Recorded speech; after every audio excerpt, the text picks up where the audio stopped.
তোজা ছোট দিদি, ছোট দিদি তোজার বড় ফ্যানের সামনে শুয়ে পড়েছে, পড়তে গেছিল পড়া থেকে এসে।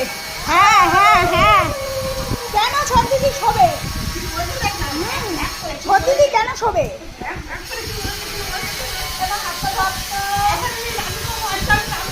হ্যাঁ, আজকে আবার আমাদের শ্যাম্পু দিয়ে নানু হবে। এই আমার মায়ের হাত ছাড়, ঘ্যাট করে কামড়ে দেবো।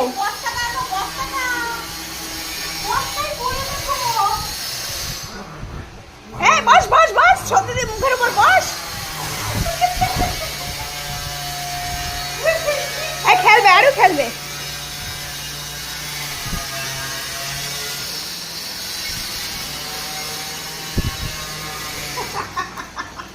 হাত কামড়ে, হাতটা দে তো।